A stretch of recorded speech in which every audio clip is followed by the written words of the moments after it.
Deputy సీఎంగా 6 శాఖల మంత్రిగా పవన్ కళ్యాణ్ గారి పనితీరు ఎలా ఉంది? నా భూతో నా భవిష్యత్ అండి. అంత గొప్పగా చేసిన వ్యక్తి ఎవరు ఈ రోజుల్లో ఎక్కడ కనపడరు, ఏ రాష్ట్రంలో కూడా ఉండరు. శక్తివంచన లేకుండా ఆయన రాత్రి పగలనక ఒంట్లో బాగుపోయినా సరే చాలా ఇబ్బంది పడుతూ కూడా ఆయన కర్తవ్యం అనేది ఆయన నిర్వర్తిస్తున్నారు. ఆయనకి హ్యాట్స్ ఆఫ్. మేమందరం ఆయనకి రుణపడి ఉంటాం, మా భావితరాలు కూడా రుణపడి ఉంటాయి. పవన్ కళ్యాణ్ గారి గురించి ఒక్క మాటలో చెప్పాలంటే ఏం చెప్తారు? చెప్తున్నాను కదండి, ఆయన ఒక మనిషి కాదు, ఒక శక్తి కాదు, ఒక అద్భుతమైన మహోన్నత వ్యక్తి అండి ఆయన. ఎందుకంటే ప్రపంచ దేశాలు ఈరోజు అభిమానిస్తున్న నరేంద్ర మోడీ గారికి అభిమాన పాత్రుడైన పవన్ కళ్యాణ్ గారు అంత అభిమానం సంపాదించారంటే ఆయన ఒక వ్యక్తి కాదు, పెద్ద శక్తి అయినా. ఆ శక్తి రాబోయే రోజుల్లో చాలా అద్భుతాలు జరుగుతాయండి పవన్ కళ్యాణ్ గారి మీద, అది మాత్రం 100%. ట్రైబల్ ఏరియాకి రోడ్లు కానీ, విశాఖ స్టీల్ ప్లాంట్ ప్రైవేటీకరణ ఆగడం కనుక కానీ, రైల్వే జోన్ రావడం కనుక కానీ పవన్ కళ్యాణ్ గారి పాత్ర ప్రముఖంగా ఉందనుకోవచ్చా? 100% అండి. పవన్ కళ్యాణ్ గారు అనేవాళ్ళు ఒక వ్యక్తి కాదు, ఒక శక్తి.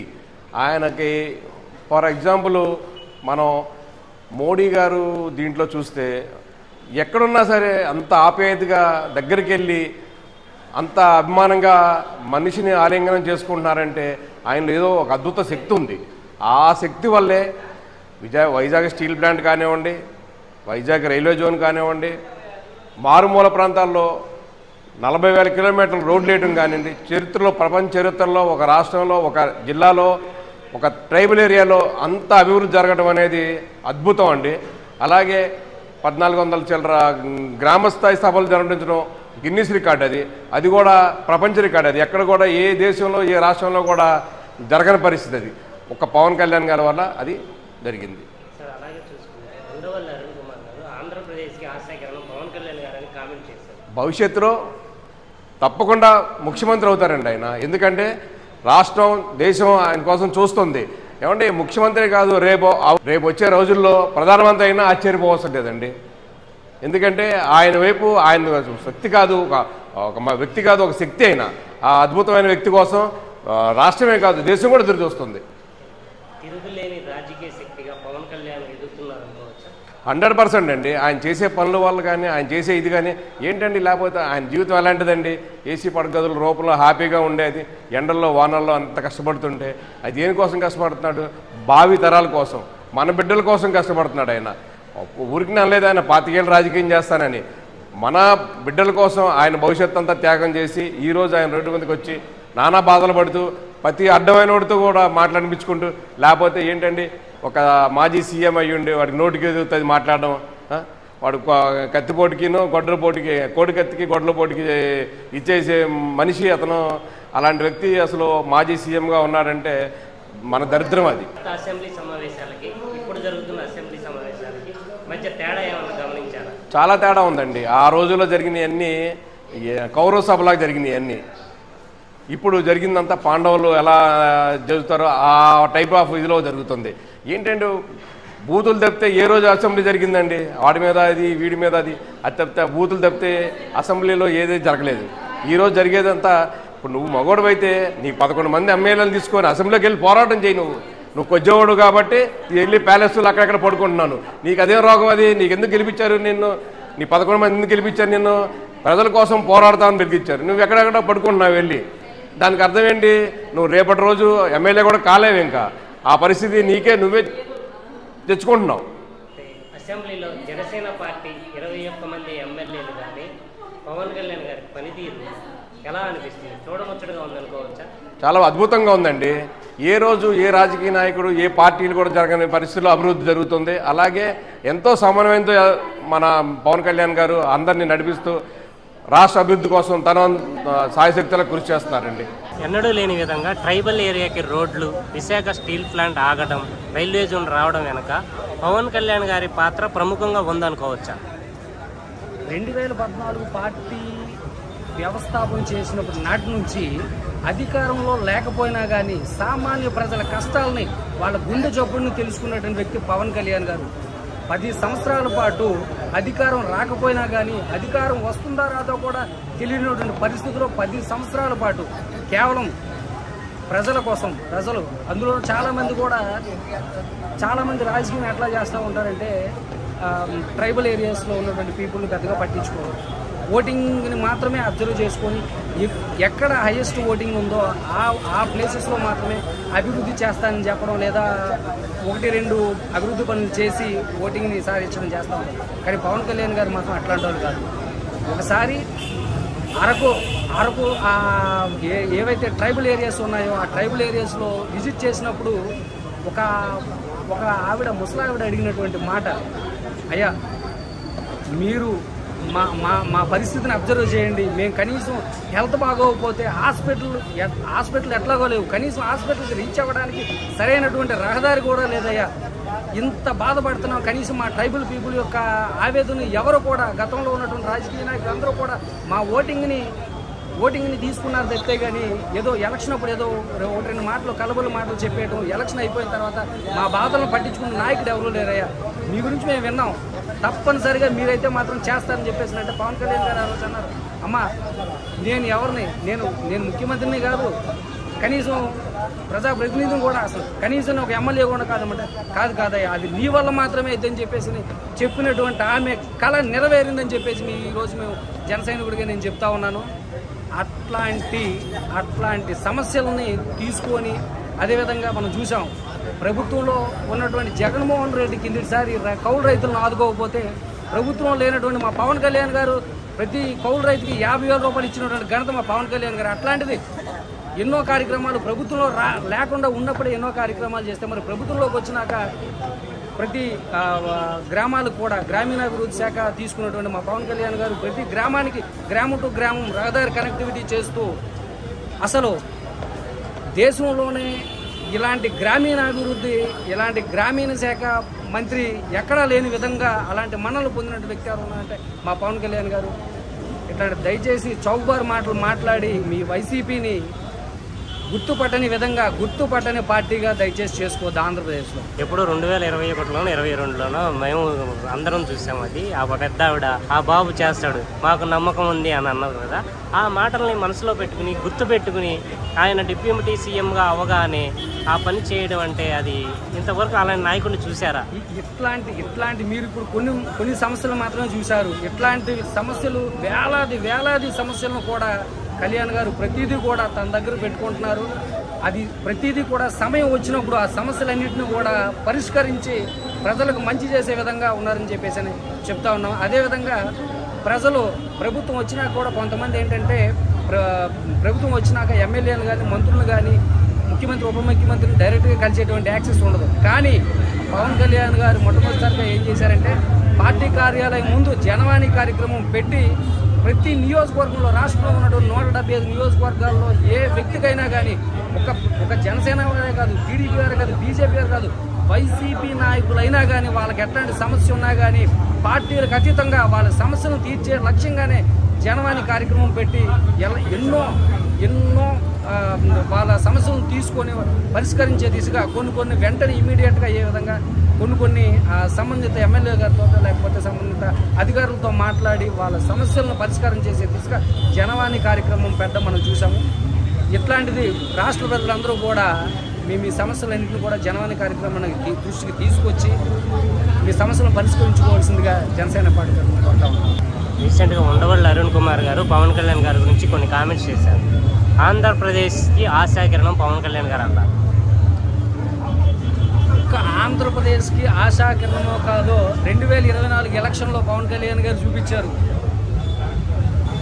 రాష్ట్ర అభివృద్ధి ధ్యేయంగా ఎంతోమంది ఆశావాహులు ఉన్నా కానీ 21 సీట్లకు మాత్రమే కుదించుకొని కేవలం కూటమి ప్రభుత్వమే లక్ష్యంగా పనిచేసినటువంటి వ్యక్తి పవన్ కళ్యాణ్ గారు. అంటే రాష్ట్ర ఎట్టి పరిస్థితుల్లో కూడా పోటీ చేసినప్పుడు ప్రతి చోట కూడా గెలవాలనేటువంటి ముఖ్య సంకేతంతో చాలామంది ఆశావాహులు ఉన్నా కానీ వాళ్ళందరూ కూడా త్యాగాలు చేసి ఈరోజు 21 సీట్లకి పోటీ చేసినటువంటి ప్రతి చోట కూడా 21 సీట్లు 2 ఎంపీలు గెలిచి 100% స్ట్రైక్ రేట్తో ఉన్నటువంటి పార్టీ ఏదైనా ఉన్నది జనసేన పార్టీ. అదే రకంగా మన రాష్ట్రంలోనే కాకుండా పక్క రాష్ట్రాల్లో ఉన్నటువంటి మహారాష్ట్ర ఎన్నికలప్పుడు కానివ్వండి, లేదంటే ఢిల్లీ ఎన్నికల్లో కానివ్వండి, పవన్ కళ్యాణ్ గారు అడుగు పెట్టినటువంటి నియోజకవర్గంలో ఆ అభ్యర్థి గెలవడం మనం చూసాం. ఉండవల్లి అరుణ్ కుమార్ గారు అన్నట్టుగా రాష్ట్రానికి ఆశాకిరణం కాదు, రాష్ట్రంతో పాటు మన దేశానికి ఆశాకిరణం పవన్ కళ్యాణ్ గారు లాంటి మంచి వ్యక్తిని మనం డెఫినెట్గా ఎంకరేజ్ చేయాలి. ఎప్పటికైనా వైసీపీ కార్యకర్తలు కానీ మిగతా వాళ్ళందరూ కూడా దయచేసి నిజంగా రాష్ట్ర అభివృద్ధికి సహకరించండి, జనసేన పార్టీలో జాయిన్ అవ్వండి. డెఫినెట్గా మీ అందరూ కూడా గతంలో మీరు చేసినటువంటి ఏవి కూడా మేమేం పట్టించుకోం. పార్టీ అభివృద్ధి, తద్వారా రాష్ట్ర క్షేమమే మా ముఖ్యం. తప్పితే కనుక మేమేమి మీ పార్టీలో వాళ్ళలాగా కక్ష ధోరణి వ్యవహారం అయితే మాత్రం మేము చేయమని చెప్పేసి మీ అందరికీ తెలియదు. గత అసెంబ్లీ సమావేశాలకి ఇప్పుడు అసెంబ్లీ సమావేశాలకి వ్యత్యాసం ఏమన్నా గమనించారు?